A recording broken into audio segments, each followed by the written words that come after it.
Look at around here, welcome to another top 10 video. Now, I already did the top 10 video the other day, but yeah, I'm doing another one for Batman Week, so there's a couple of top 10s to do. Now, of course, the video I made recently, it was uploaded on the 6th, but actually supposed to be uploaded on the 5th, on a Friday, so it was too long, so yeah. So I'm going to try and make this a quick top 10s, because so it doesn't take that long to upload until the next day or something like that. So today we counted down the top 10 best Batman comics. We counted down the top 10 best villains from Batman. Now we have to count down the top 10 best comics he's had, because he has some fantastic stories, this guy. So like I said, I might be speeding up so to make sure it won't be that long. Alright, so number 10 on the list is Death in the Family. And no, not that one in New 52. Death in the Family is the one, Death in the Family is, of course, wait, what am I doing? And then I'm messing up here. Okay, Death in the Family. It's a story arc, which is actually the last story I believe that had Jason Todd. Second Robin, yes, yeah, it is. In that story, I believe when I remember, Jason Todd was looking for his actual mother. Because he learned that his mother is not his actual mother. And so he tracks him down to the factory, but Joker's there, and ties him up, beats him with a crowbar, and then blows it up, and he's dead. And of course, that's actually a poll that DC did, for people could call in and say what they want to happen to Jason Todd in the next couple issues. So yeah, and someone when I heard spam called them and wanted him dead, and so yeah, but he came back eventually as Red Hood and got me into an animated film called Batman and the Red Hood. So yeah, it's a good story. It is kind of insane to see how Joker will do to kill one of Batman's sidekicks. He beat him with a crowbar, guys. That's insane. Also, some of these stories I have not yet read, but I have watched reviews about them.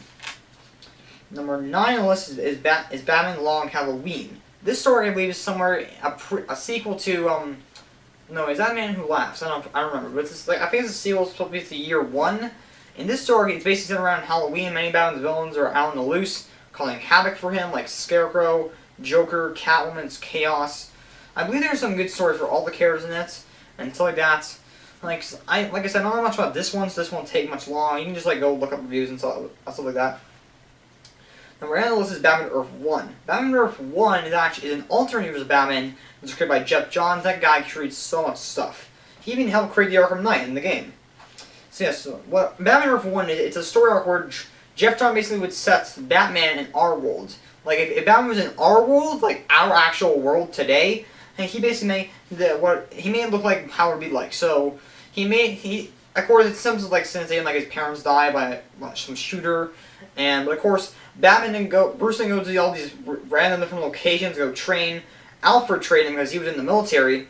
Yep, Alfred was that was a BA, and so yeah, a badass he was, and so yeah, and they also had other stuff like having Penguin in the first volume be more human-eyed and stuff. Having Harvey Bullock used to be a TV personality, and when Batman was out fighting crime, whenever he used the grappling hook, he usually sometimes falls, or when he's fighting up people, he usually gets beat up a couple times. And I believe they're making volume 2 now, which is going to have the Riddler in it. So yeah, it's a pretty cool idea and take on it. It is actually interesting to see what would be like. And yeah, man, this would be like if he existed in our world today. Of course, I'm not gonna have any of his really messed up villains because they have been they can't have a character like Joker, Two-Face, or Clayface in our actual world because Joker fell into acid in our world, he'd die. Two-Face got splattered of acid on his face, he also died. Clayface, depending on which Clayface you're looking at, that would not happen at all. And so yeah, number 7 on the list is Batman Hush. Now, when I can get around the story, it involves a character called Hush, and now a villain called Hush, which is actually may sound like a stupid idea, but no. Hush is actually real name is Dr. Thomas Elliot, who's a friend of Bruce, and apparently he became this guy called the Identity Thief, and based on what he did, he cut people's faces off, I believe that's what it was, and put them together to make a new face for him and stuff like that. And Batman tried hunting him down and stuff like that. And Batman fought many of his villains in that story, and also fought Superman at one point. So yeah, so there's many things happen in that story arc. What I can gather now in it was real that Clayface was actually Hush, but the real Hush was then found when someone then fell off a bridge, I believe. I don't know, it's complicated. So I think that was the last time you see Hush in the comics. I think it is. So I believe it sounds like a really great story. I really want to get my hands on that comic. So yeah. Number 6 on the list is Batman and Son, which many people might know what it is by the animated film Son of Batman. So yes, Batman and Son is the story arc that revealed Damian Wayne, the Batman's son, who I believe is now alive in the comics. He died, but I think he's alive now in comics. I don't know. But yeah, Batman and Son. This story arc is revealed that Bruce Wayne has a son. Because a while ago, Talia al Ghul drugged Batman, and they basically concealed a child together. And Talia puts doesn't carry him around in her stomach for a while. She puts him like in a kind of like a spear thing, I believe it is, and train him as a top-notch assassin. And I believe what Talia said to Damien in the comic, the time once you defeat me, that's when you can see your father. And he finally did, and was able to see his father, and says his famous line, "Don't be surprised, father. I want you to be taller," and stuff like that. So now she leaves him with Bruce, and he becomes a real thorn in his side. And there's real conflict with him and Tim Drake in the comic, stuff like that. And somewhere in that comic, he does become Robin, and Bruce Wayne dies, and Dick Grayson becomes Robin at that point. I mean Batman, and they had adventures for a while, him and Damian. So yeah, but still, it's a pretty cool story arc. You should check it out. Number 5 on the list is Batman the Killing Joke. It's more so a Joker story arc. Batman the Killing Joke is a story involving Joker, which was one of his best story arcs. And it's Joker does a lot of insane things. Like I think he drove Gordon to insanity, I believe. Or I think he also shot Barbara Gordon and made her paralyzed, which is the reason why she used a wheelchair at some points. And he also in that story, it's the story that many people believe that's where his actual origin story. Because in any origin story that Joker has in the comics, it's never. I revealed that it's because any origin he has in the comics that they show, it's either real or fake. We don't know if it's real or fake or not. So in it, the origin of he has in this is he's a comedian. We don't know his name. All of them in the 1989 film, and also in the animated series, they call him Jack Napier, but that's not his actual name. We don't know what his name is yet. We don't know his name at all. So in this, it reveals that he's a failing comedian until a gang called the Falcone Gang. I've already explained. I believe I explained his origin in yeah, I did in the last top 10. I'm still explaining it again.